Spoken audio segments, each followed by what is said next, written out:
দিচ্ছে এটা। এটা আজকে জ্বালান দিছি রোদের ভিতরে। রোদ হচ্ছে, প্রচুর রোদ। রোদে বৈশা বৈশা দাঁড়ায় বৈশা সব এই বিসিবি আসছে বানতেছে। ওই পাশে কংক্রিট হচ্ছে, ওই পাশে ওইটা, এটা আবার আগামীকালকে হবে। এদিকে কংক্রিট হচ্ছে, এখানে যে পিসি বানতেছে সব এই যে মিনিট মানে রেস্ট করার জন্য সব ওদিকে খাটতেছে। এটা পরে ওই পাশে যে বিসি দেখা যাচ্ছে লম্বা লম্বা ওটা জ্বালানো হবে।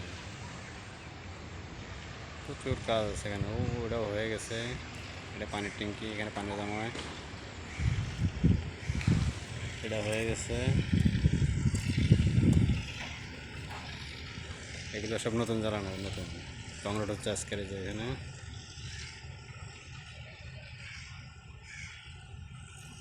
রোদ, বাংলাদেশে প্রচুর রোদ।